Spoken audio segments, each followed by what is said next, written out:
ആദ്യമായി തന്നെ അമ്മ മാതാവിനും തിരുകുമാരനും കോടാനുകൂടി നന്ദി. എൻ്റെ പേര് ആതിര. ഞാൻ കണ്ണൂരിൽ നിന്ന് വരുന്നത്. ഞാൻ ആദ്യമായിട്ട് കൃപാസനത്തിനെ കുറിച്ച് അറിയുന്നത് ഇൻസ്റ്റഗ്രാം വഴിയാണ്. ഇൻസ്റ്റഗ്രാമിൽ ഞാൻ റീൽസ് കണ്ടുകൊണ്ടിരിക്കുമ്പോൾ ധന്യാമേരി വർഗീസിൻ്റെ ഒരു സാക്ഷ്യത്തിൻ്റെ ഒരു ക്ലിപ്പ് ഞാൻ കണ്ടു.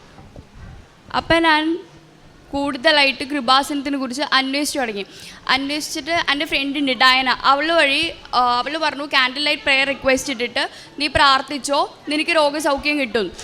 അങ്ങനെ ഞാൻ ഒന്നാമത്തെ ദിവസം പ്രാർത്ഥിച്ചു. രണ്ടാമത്തെ ദിവസം ഞാൻ പ്രാർത്ഥിക്കുന്ന ഇടയിൽ ഞാൻ ക്ഷീണം തല കറങ്ങി പോയിക്കൊണ്ടിരിക്കുക.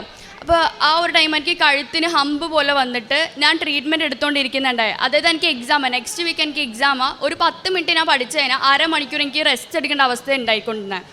അപ്പോൾ അത് പ്രാർത്ഥന എങ്ങനെയല്ലോ കൂടി ഞാൻ കംപ്ലീറ്റ് ചെയ്ത് കഴിഞ്ഞിട്ട് ഞാൻ കടന്നിട്ട് ഞാൻ 9 മണിയാകുമ്പം വന്ന് പഠിക്കാൻ വേണ്ടി തുടങ്ങി. 9 മിനിറ്റ് കണ്ടിന്യൂസ് 2 മണി വരെ ഞാൻ ഇരുന്ന് പഠിച്ചു കഴിഞ്ഞിട്ട് ഞാൻ ആലോചിക്കുന്നത് 10 മിനിറ്റ് പഠിച്ചു കഴിഞ്ഞിട്ട് എനിക്ക് വേദന ഉണ്ടാവാറുണ്ടല്ലോ, ഇപ്പം എന്താ പെയിൻ ഇല്ലാത്ത വെച്ച് ഞാൻ ആ ഹമ്പ് നോക്കുമ്പോൾ ആ ഹമ്പില്ല, പെയിന് പോയി ഹമ്പ് പോയി. അതൊരു വലിയ മിറാക്കിൾ എൻ്റെ ലൈഫിൽ സംഭവിച്ചത്. പിന്നെ അത് കഴിഞ്ഞിട്ട് ഞാൻ 2023 ഫെബ്രുവരി 3 ആദ്യമായിട്ട് ഇവിടെ വന്ന് ഉടമ്പടി എടുക്കുന്നത്.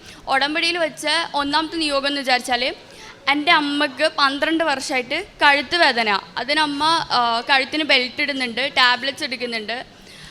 അപ്പോൾ അത് ഞാൻ ഇവിടെ ഒരു നിയോഗമായിട്ട് വെച്ച് പ്രാർത്ഥിച്ചിട്ട് ഉടമ്പടി തൈലം ഉപയോഗിച്ചിട്ട് തടയതിന് ശേഷം അമ്മക്ക് ഇപ്പം അതിന് ശേഷം ഒരു വേദനയോ, അതിന് ശേഷം അമ്മ ബെൽറ്റ് ഇട്ടിട്ടില്ല, അതിനായിട്ട് ടാബ്ലറ്റ് എടുത്തിട്ടില്ല, ഒന്നും എടുത്തിട്ടില്ല. പിന്നെ ഞാൻ വെച്ച വേറൊരു നിയോഗമെന്ന് വെച്ചാൽ എൻ്റെ അമ്മക്ക് കാലിന് വേദന ഉണ്ടായി. കാലിന് അമ്മ രാവിലെ എണീക്കുമ്പോൾ ബെഡിൽ നിന്ന് എടുക്കുമ്പോൾ എന്തെങ്കിലും ഒരു സപ്പോർട്ട് വേണം, എന്തെങ്കിലും പിടിച്ചെണീക്കണം. അല്ലെങ്കിൽ കുറേ സമയം കിച്ചണിൽ നിൽക്കുകയാണെങ്കിൽ നമുക്ക് കുറേ സമയം നിൽക്കാൻ വേണ്ടി പറ്റില്ല. ബസ് കയറുകയാണെങ്കിൽ കുറേ സമയം നിൽക്കാൻ വേണ്ടി പറ്റില്ല. ഭയങ്കര വേദന. അമ്മ അത് ഒരു 5-6 വർഷമായിട്ട് അനുഭവിച്ചുകൊണ്ടിരിക്കുക. എന്നിട്ട് അമ്മ അത് ആയുർവേദ ഹോമിയോ അമ്മ കാണിക്കാത്ത ഡോക്ടേഴ്സിനില്ല. മംഗലാപുരം പോയി കാണിച്ചിട്ടുണ്ട്, കണ്ണൂർ കാണിച്ചിട്ടുണ്ട്, എന്നിട്ടും കുറയാത്തത് ഇവിടുത്തെ തൈലം ഉപയോഗിച്ചിട്ട് അത് മാറി കിട്ടിയിട്ടുണ്ട്. പിന്നെ എൻ്റെ കാര്യത്തിലോട്ട് വരികയാണെങ്കിൽ എനിക്ക് ഞാൻ ഒരു നിയോഗം വെച്ചായിരുന്നു. എനിക്ക് ഭയങ്കര ടെൻഷനാണ്, എക്സാമിന് ടെൻഷനാണ്, സ്ട്രെസ്സാണ്, എല്ലാമാണ്. പിന്നെ ഞാൻ വലിയ പഠിപ്പൊന്നുമല്ല.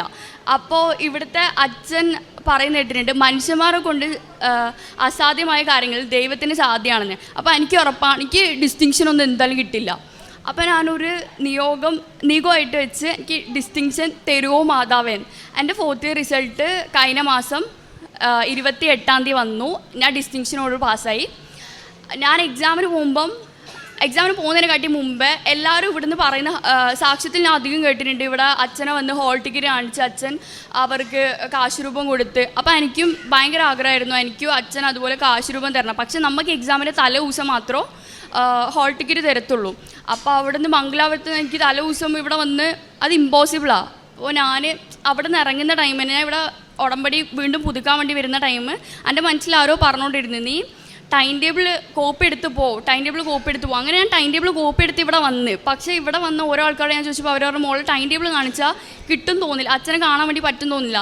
എന്നിട്ട് അങ്ങനെ ഞാൻ തിരിച്ചു പോകുമ്പോൾ ആ ഓഫീസിൻ്റെ അവിടെ എത്തുമ്പോൾ അവിടെയുള്ള ചേട്ടൻ എന്നോട് ചോദിച്ചു എൻ്റെ എക്സാം ആണോ ചോദിച്ചു. അപ്പോൾ ഞാൻ പറഞ്ഞു ആ എക്സാമാണ്, പക്ഷേ ഹോൾ ടിക്കറ്റ് ഇല്ല, എൻ്റെ കയ്യിൽ ടൈം ടേബിളിൻ്റെ കോപ്പിയേ ഉള്ളൂ. ആ ചേട്ടൻ എന്നോട് ഒന്നും ചോദിച്ചില്ല, എന്നെ കയറ്റി വിട്ടു ഓഫീസിലോട്ട്. ഓഫീസിൽ നിന്ന് എനിക്ക് ടോക്കൺ തന്നു. ഞാൻ ഇവിടെ വന്ന് അച്ഛനെ കണ്ടു, അച്ഛൻ എനിക്ക് കാശ് രൂപം തന്നു, അച്ഛൻ പ്ലസ് ചെയ്ത് വിട്ടു. ഞാൻ ആ കാശ് രൂപം കൊണ്ട് എക്സാമിന് പോയാൽ പിന്നെ ബുക്ക്ലെറ്റ് കിട്ടുമ്പോൾ ഫസ്റ്റ് ഞാൻ ക്വസ്റ്റ്യൻ പേപ്പർ കിട്ടിയാൽ ഫസ്റ്റ് ഞാൻ വചനം എഴുതിയിട്ട് മാത്രം ക്വസ്റ്റ്യൻസ് പോലും നോക്കുള്ളൂ. സ്വർഗത്തിൻ്റെ ദൈവം ഞങ്ങൾക്ക് വിജയം നൽകും. ആ വചനം എഴുതിയിട്ട് മാത്രം ഞാൻ ക്വസ്റ്റ്യൻ പേപ്പർ നോക്കത്തുള്ളൂ. അതുപോലെ തന്നെ ഞാൻ ബുക്ക്ലെറ്റിൻ്റെ ഉള്ളിൽ ഉപ്പിടുമായിരുന്നു. പിന്നെ ഇവിടുത്തെ കിണറ്റിൽ നിന്ന് ഞാൻ വെള്ളം കൊണ്ടുപോയായിരുന്നു. ആ വെള്ളം ഞാൻ എക്സാം ഹോളിൽ പോകുമ്പോൾ എടുക്കും, അതിൻ്റെ അകത്ത് ഉപ്പിട്ട് ഞാൻ കുടിച്ചിട്ടോ എക്സാം എഴുതാൻ സ്റ്റാർട്ട് ചെയ്യാറുണ്ടായിട്ടുള്ളൂ. പിന്നെ അടുത്ത കാര്യം എന്ന് വെച്ചാൽ എൻ്റെ അനിയൻ്റെ കാര്യം. അവൻ +2 നല്ല ഉഴപ്പായിരുന്നു. +1 ഒന്നിനും ഡബിൾ പാസ് ഇല്ല. +1 അക്കൗണ്ടൻസി അവൻ ഫെയിലായിട്ട് വീണ്ടും എഴുതിയിട്ട് +1 മാർക്ക് കിട്ടിയിട്ടില്ല. +2 ഡബിൾ പാസ് ഒന്നും കിട്ടിയിട്ടില്ല. അങ്ങനെ ഇവൻ്റെ +2 എക്സാം കഴിഞ്ഞിട്ട് വന്നിട്ട് ഇവൻ പറഞ്ഞു അമ്മ ഞാൻ ഒന്നും എഴുതിയിട്ടില്ല, ഞാൻ എന്തായാലും പൊട്ടു, ഞാൻ പേര് റോൾ നമ്പർ പിന്നെ ഒരു ക്വസ്റ്റ്യൻ ഞാൻ തിരിച്ചിട്ടും എഴുതി വെച്ചിട്ടുള്ളൂ, വേറെ ഒന്നും ഞാൻ എഴുതിയിട്ടില്ല, ഞാൻ എന്തായാലും പൊട്ടു. അപ്പോൾ ഞാൻ പറഞ്ഞു നീ പേടിക്കണ്ട, ഞാൻ ഉടമ്പടിയിൽ അവൻ്റെ കാര്യം വെച്ചായിരുന്നു അവൻ +2 പാസ്സാകാൻ വേണ്ടിയിട്ട്. അപ്പോൾ ഓൻ പറഞ്ഞു ഇല്ല ഞാനൊന്നും എഴുതിയിട്ടില്ല, ഞാൻ പേര് റോൾ നമ്പർ പിന്നെ ക്വസ്റ്റ്യൻ തിരിച്ചു മറിച്ച് എഴുതി വെച്ചിട്ട് പിന്നെ നിൻ്റെ മാതാവ് എങ്ങനെ എന്നെ പാസ്സാക്കുക ചോദിച്ചു. അപ്പോൾ ഞാൻ പറഞ്ഞു മാതാവ് അവിടെ ഇടപെടും, നീ എന്തായാലും പാസ്സാവുന്നു. അപ്പോൾ ഓൻ പറഞ്ഞു എന്നാൽ കാണാം ഞാൻ പാസ്സായിട്ടുണ്ടെങ്കിൽ ഞാൻ നിൻ്റെ മാതാവിനെ പോയി കൃപാസനത്തിൽ വന്ന് കണ്ടോളാന്ന് പറഞ്ഞു. അപ്പോൾ ഞാൻ പറഞ്ഞു അങ്ങനെ ഇവൻ്റെ റിസൾട്ട് വന്നു. ഇവൻ്റെ റിസൾട്ട് വന്നപ്പോൾ ഇവൻ പാസ്സായി. അക്കൗണ്ടൻസിൽ ഇവന് 18 മാർക്ക് മതിയായിരുന്നു പാസ്സാകും. പക്ഷേ മാതാവ് ഇവന് 23 മാർക്ക് കൊടുത്ത് പാസ്സാക്കി. അത് കഴിഞ്ഞിട്ട് ഇവൻ്റെ ഫ്രണ്ട്സിനെ കൂട്ടി ഇവിടെ വന്ന് മാതാവിനോട് നന്ദി പറഞ്ഞിട്ടാണ് പോയത്. പിന്നെ ഇവന് കോളേജിലോട്ട് ചേരാൻ വേണ്ടി ഇവന് 57% മാത്രമേ ഉള്ളൂ. 57% വെച്ചിട്ട് ഏത് കോളേജിലും അലോട്ട്മെൻറ്റ് കിട്ടില്ല എന്നുള്ള കാര്യം ഉറപ്പാണ്. അങ്ങനെ നമ്മൾ മാനേജ്മെൻറ്റ് സീറ്റ് ചോദിച്ചപ്പോൾ അവർ പറഞ്ഞു അറ്റ്ലീസ്റ്റ് 60 അതുപോലെ 65 എങ്കിലും വേണം മാനേജ്മെൻറ്റ് തരാൻ വേണ്ടിയിട്ട്. അത് തരില്ല, എത്ര പൈസ തരാമെന്ന് പറഞ്ഞിട്ടും അവർ സമ്മതിച്ചിട്ടുണ്ടായില്ല. അങ്ങനെ ഒന്നാമത്തെ അലോട്ട്മെൻറ്റ് കഴിഞ്ഞ് കിട്ടിയില്ല, രണ്ടാമത്തെ അലോട്ട്മെൻറ്റ് കഴിഞ്ഞ് കിട്ടിയില്ല, മൂന്നാമത്തെ അലോട്ട്മെൻറ്റിൽ 85% പിള്ളേർക്ക് പോലും കിട്ടാത്ത സീറ്റ് ഇവന് കിട്ടി. അതെല്ലാം മാതാവിൻ്റെ ഒറ്റ കടാക്ഷം മാത്രമാണ്.